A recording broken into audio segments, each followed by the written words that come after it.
লেখক বনফুল। গল্প চিঠি আসার পর। সমস্ত দিনটা যেন আর কাটতে চাইছে না। তাকে আর একবার দেখতে পাবো এই আশায় বিভোর হয়ে রয়েছি। যাকে জন্মের মতো ছেড়ে এসেছিলাম, আবার যে তাকে পাবো এই কল্পনাও করি না। সে যে এ পথে আবার আসতে পারে তার সম্ভাবনা পর্যন্ত ছিল না। অসম্ভব কিন্তু সম্ভব হয়েছে। সে আসছে এবং আমি তার দর্শন আকাঙ্ক্ষায় অধীর হয়ে উঠছি। আমার বিগত স্বপ্ন জীবন পুনরায় স্বপ্নায়িত হয়ে উঠছে। যদিও মাত্র 5 মিনিটের জন্য তার স্বামী সঙ্গে থাকবে, তথাপি এই ঘটনাকে আমার জীবনের বৃহত্তম ঘটনা বলে মনে হচ্ছে। যত কম সময়ের জন্যেই হোক এবং যেভাবেই হোক, তাকে আর একবার দেখতে পাবো তো, তাই যে পরম লাভ। চিঠিখানা আবার খুলে পড়লাম। শ্রীচরণ এসু, উনি লখনৌ বদলি হয়েছেন। পাটনা হয়ে আমরা যাব। আমাদের গাড়ি পাটনায় রাত্রি 8:30টায় পৌঁছবে। 5 মিনিট মাত্র থামবে। আপনি যদি স্টেশনে আসেন, সুখী হব। অনেক দিন আপনাকে দেখিনি, দেখতে ইচ্ছে করে। আসবেন তো? আশা করি আমাকে একেবারে ভুলে যাননি। অমিতা। কিছুই ভুলিনি। অতীতের সেই স্বপ্নময় দিনগুলি, তাদের সমস্ত বর্ণ সুষমান্ডই আবার ধীরে ধীরে জেগে উঠছে। বিশেষ করে মনে পড়ছে সেই দিনটির কথা, যেদিন অনেক ইতস্তত করে আশা আকাঙ্ক্ষা উদ্বেল হৃদয়ে তাকে প্রথম প্রণয় নিবেদন করেছিলাম। মনে ভয় ছিল, যদি সে ভুল বোঝে, যদি সে রাগ করে। কিন্তু সে কিছুই করে নাই। স্মিত মুখে সহজভাবে সে আমার নিবেদন শুনেছিল। তার লজ্জারুণ কপোল, অকম্পিত অধর, আনন্দিত নয়ন, তার সেদিনকার সম্পূর্ণ আলেখ্যখানি আমার মনের পরতে পরতে উজ্জ্বল বর্ণে আঁকা রয়েছে। কখনো বিলুপ্ত হবে না। পরিপূর্ণ সুখ মানুষের জীবনে বহুবার আসে না। আমার জীবনে একবার মাত্র এসেছিল, আর আসবে না তাও জানি। স্মৃতির ওপর নির্ভর করেই জীবনের অবশিষ্ট দিনগুলি কাটাতে হবে। ভুললে চলবে কেন? ভুলিনি। এক দণ্ডের জন্যও তোমাকে ভুলিনি। ভুলতে পারি না। তোমাকে জীবনে বহির্লোকে পাইনি, তা সত্য। কিন্তু আমার অন্তর্লোকে যে আসন তুমি অলঙ্কৃত করেছ, সে আসন এখনো অবিচলিত আছে এবং চিরকাল থাকবে। তুমি তো আমাকে চেয়েছিলে, সমস্ত প্রাণ দিয়ে চেয়েছিলে, কিন্তু আমি তোমাকে নিতে পারলাম কই? তোমাকে ভালোবাসি বলেই তোমাকে ছেড়ে আসতে হলো। আমার দুর্ভাগ্য দিয়ে তোমাকে লাঞ্ছিত করতে আমি কিছুতেই পারলাম না। আমার দুর্ভাগ্য আমি একাই বহন করব। এটাই আমার ললাট লিপি। তোমাকে অংশভাগিনী করব কেন? তোমাকে ভালোবেসেছিলাম বলেই ত্যাগ করে এসেছি। ভগবান বলে কেউ আছেন হয়তো। এই নিখিল বিশ্বের কার্যকলাপ তারই অমোঘ বিধানে নিয়ন্ত্রিত হচ্ছে, এই ধারণা করে নির্মম নির্যাতনের মধ্যে ও কিঞ্চিত শান্তি লাভ করি। তা না হলে অসহায় মানব অকারণ দুঃখের বোঝা বইতে পারবে না। কে একজন মনীষী নাকি বলেছেন যে ভগবান যদি নাও থাকেন, নিজেদের প্রয়োজনের খাতিরে একটা ভগবান আমাদের সৃষ্টি করে নিতে হবে। মানুষের পক্ষে ভগবানহীন জীবন অশান্তিজনক। আমিও আমার এই দুর্ভাগ্যটাকে অমোঘ বিধান বলে মেনে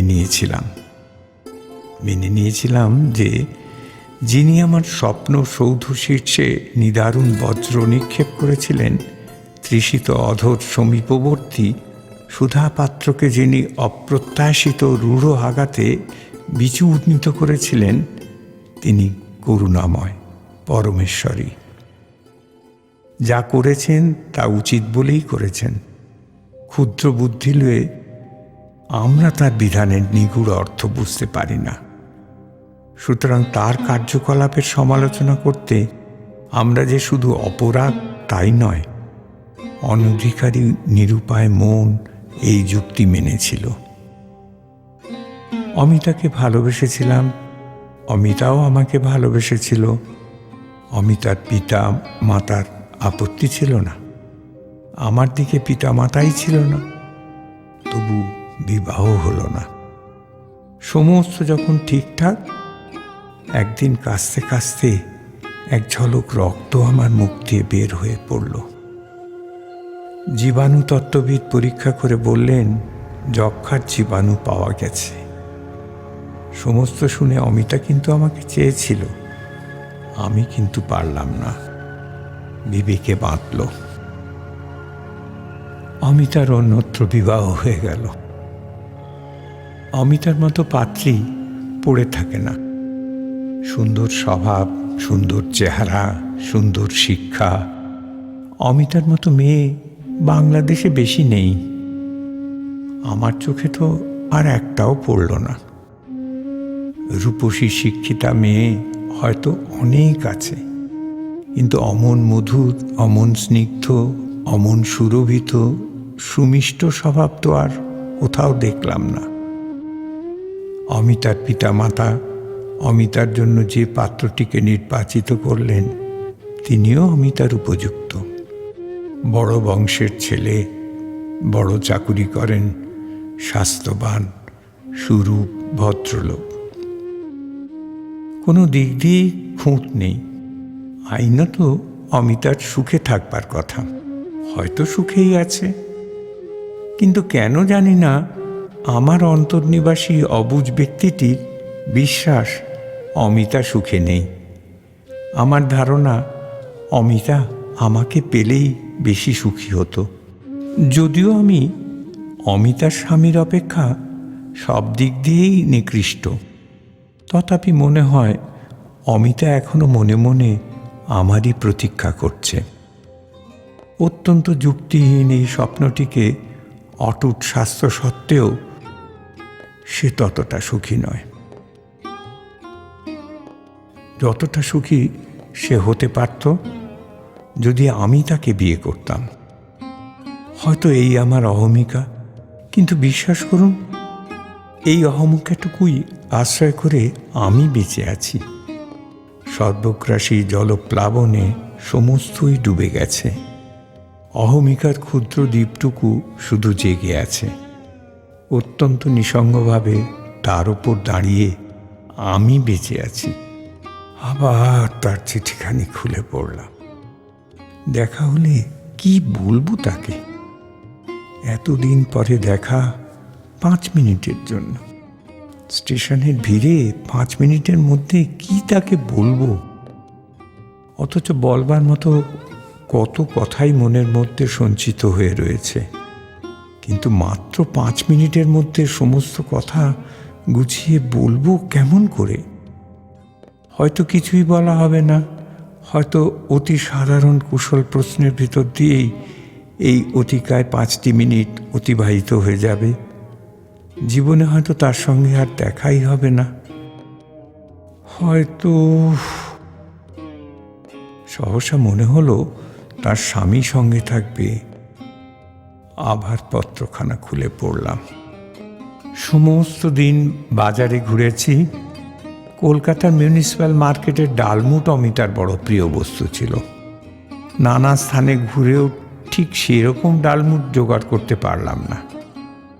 হয়তো এখানকার জিনিস তার পছন্দ হবে না। একজনকে ফরমাশ দিয়েছি, সে আশ্বাস দিয়েছে সন্ধ্যা নাগাদ ভালো ডালমুট প্রস্তুত করে দেবে। ডালমুট ছাড়া অমিতার জন্য আর যে কি নিয়ে যাব স্থির করতে পারছি না। জামা কাপড় ময়লা হয়ে গিয়েছে, মেসের চাকরটাও ছুটি নিয়ে বাড়ি গেছে। নিজেই একটা জামা ও কাপড় সাবান দিতে বসলাম। ময়লা জামা কাপড় পরে তার সঙ্গে দেখা করতে পারবো না। সন্ধ্যা হয়ে গেছে। হঠাৎ মনে পড়ল কিছু গোলাপ ফুল জোগাড় করে নিয়ে গেলে হয়। লাল নয়, সাদা গোলাপ। নরেনদের বাড়িতে আছে, গেলেই পাবো। হাতঘড়িটার দিকে চেয়ে দেখলাম 6:30 বাজে, এখনো দেরি আছে। নরেনের বাড়ির উদ্দেশ্যে বের হয়ে পড়লাম। সন্ধ্যা উত্তীর্ণ হয়ে গেছে। নরেনদের বাড়ি হয়ে যখন বের হলাম তখন চতুর্দিক অন্ধকার। বড় বড় সাদা গোলাপগুলো অতি সুন্দর। অমিতা নিশ্চয়ই খুশি হবে। ফুলগুলো পেতে কিন্তু দেরি হয়ে গেল। নরেন বাড়ি ছিল না, মালিটাও বাইরে গেছিল। রাস্তায় নেমে হাতঘড়িটা আরেকবার দেখে নিশ্চিত হলাম ট্রেনের এখনো 1 ঘন্টা দেরি আছে। মাত্র 7:30 বাজে। যে লোকটাকে ডালমুটের ফরমাশ দিয়েছিলাম সে এখান থেকে কিছু দূর একটা গলির মধ্যে থাকে। গেলাম সেখানে। নানা ধরনের যাত্রী স্টেশনের নানা ধরনের জিনিসপত্র নিয়ে ট্রেনের অপেক্ষা করছে। ডালমুট ও গোলাপ নিয়ে আমিও অন্যমনস্কভাবে প্ল্যাটফর্মে পায়চারি করছি। সমস্ত অন্তর জুড়ে একটা বেদনাময় অনুভূতি ধীরে ধীরে স্পন্দিত হচ্ছে। কতক্ষণে আসবে ট্রেনটা? একজন রেলওয়ে কর্মচারী অদূরে দাঁড়িয়েছিলেন। তাকে জিজ্ঞেস করলাম, লখনৌগামী ট্রেনটার আসবার আর কত দেরি আছে? তিনি নির্বিকারভাবে বললেন, সে ট্রেন তো 8:35 ছেড়ে গেছে। সে কি? নিজের হাতঘড়িটা দেখলাম, 7:30 বেজে রয়েছে। সহসা মনে হলো আজ সকালে ঘড়িতে দম দিইনি। অমিতার চিঠি পেয়ে এমন অন্যমনস্ক হয়ে পড়েছিলাম যে ঘড়িতে দম দেওয়ার কথা মনে ছিল না। বিমূঢ়ভাবে স্টেশনে দাঁড়িয়ে রইলাম।